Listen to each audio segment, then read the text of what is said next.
Hi, and welcome to another question from the Best of CAT series. This question is from geometry. So what I would suggest is you just have a look at the question, try it out on your own, and then have a look at the solution that will follow. If you like our content and want to experience the IMS pedagogy, you can join the IMS Zero Fee Prep programs that will give you access to concept videos, sectionals, full-length tests and more for free. You may click on the I button or on the link in the description box below to access the same. Happy learning! In this question, we have a point P, which is an interior point of a right angled isosceles triangle ABC, and the hypotenuse has been given to us as AB. Now we know that if it is a right angled isosceles triangle, then it's basically a 45-90 degree triangle. So if you just draw this triangle just for the sake of initiating this solution, you can say that P is an interior point and ABC is a right angled isosceles triangle such that hypotenuse is AB. So AB is the hypotenuse, C will of course be the right angle that we will have. Now P is an interior point such that the perpendicular distance of P from each of AB, BC and AC. So the point is present in such a manner that if you look at the perpendicular distance of that point from each of these three sides that we have, then the distance is going to be equal. So if this is the point P that we have, I drop a perpendicular to the side AB, let's say, I drop a perpendicular to the side BC, let's say, and I drop a perpendicular to the side AC, let's say, then the length of each of these perpendiculars is going to be equal. So let's say I just call this X, Y and Z. Then we can say that Px equals Py equals Pz. Now for those of you who know your geometry, you will be able to realize it very quickly that P is nothing but the in-center of this triangle. And why is that the case? Because if you take, let's say, Px, Py or Pz as the radius and draw a circle, then you are going to get a nice circle to which the three sides of the triangle will be tangential. So that is basically what it means. Again, we need not get into that for the time being, but it's just a matter of fact. Now if you join this line CP, that is basically where the magic starts to happen. So now we have joined this point C to P, we can see that this CP will give us a lot of insights. And why is that the case?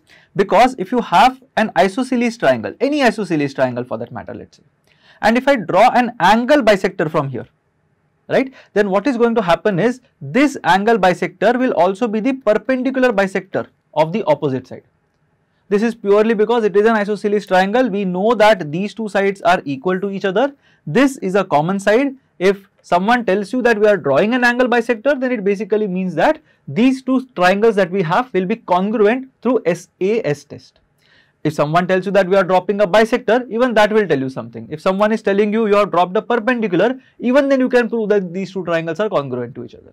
So we will know that in an isosceles triangle, the angle bisector of an angle or of the angle which is opposite to the unequal side, that will be the perpendicular bisector of the opposite side, as we have shown here. Now why is that important in this case? Because if you look at this CP, as I said, P is basically the in-center, meaning P is the point of intersection of the angle bisectors of the triangle, and that is why we can say that CP is the angle bisector. We also know that CY is perpendicular to the hypotenuse. So from that we can observe that C, P and Y are collinear points, C dash, P dash, Y, right? So they are collinear to each other. Now because of this bit, we can say that we have this quadrilateral X, P, Z, C. And if you observe carefully, we know that these two angles are 90 degrees, PXC and PZC are 90 degrees because perpendicular distances have been known to us. We also know that angle C is 90 degrees because it is it's a right angle triangle, and we know that this is basically 90 degrees as well. So it basically becomes a rectangle, and in this rectangle we know that Px equals Pz because that has been given to us in the question. So we know that this quadrilateral that I have XPZC, this is nothing but a square. And that is why we can say that CP is nothing but the diagonal. We know that the side of this square is 4 into root 2 minus 1 because each of these perpendicular distances is 4 into root 2 minus 1. So what can we say about the diagonal of this particular square? It will essentially be side into root 2. So this is basically going to be the length of CP. Similarly, if you look at the length of PY, the length PY is going to be nothing but 4 into root 2 minus 1. So that is basically going to be the length of Py. What are we supposed to find?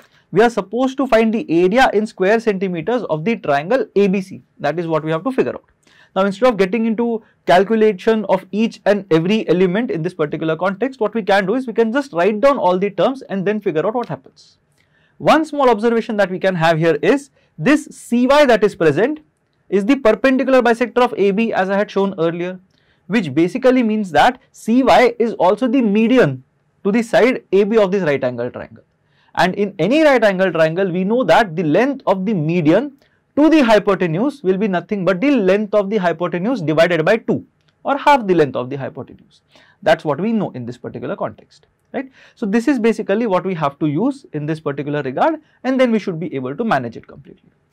So in this case, we know that the area of this triangle, if you want to put it in that manner, will be nothing but half into CY, the height, multiplied by twice CY, as I have already mentioned.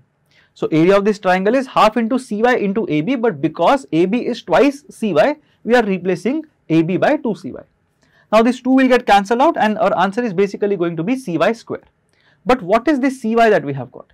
CY is nothing but CP plus PY. This is what we have.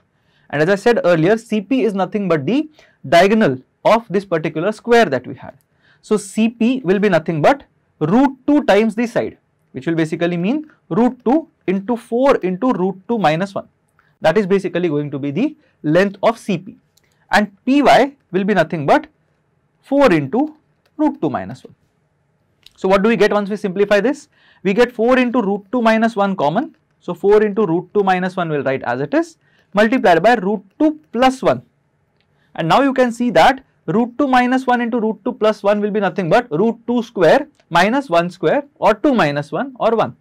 So this will be nothing but 4. That is what we are going to get. So what is this 4 that we have got? The 4 that we have got in this case is going to be nothing but the length of CY. What is our answer? CY into CY. So that will be nothing but 4 into 4, that is 16 square centimeter, which will be the area of the triangle ABC. Now if you have understood this question, you can try out the replica question that is in front of you. Do comment below in this section and let us know what your answer to this particular question is, and if there is any doubt, you can just let us know by dropping in a comment below. Happy learning.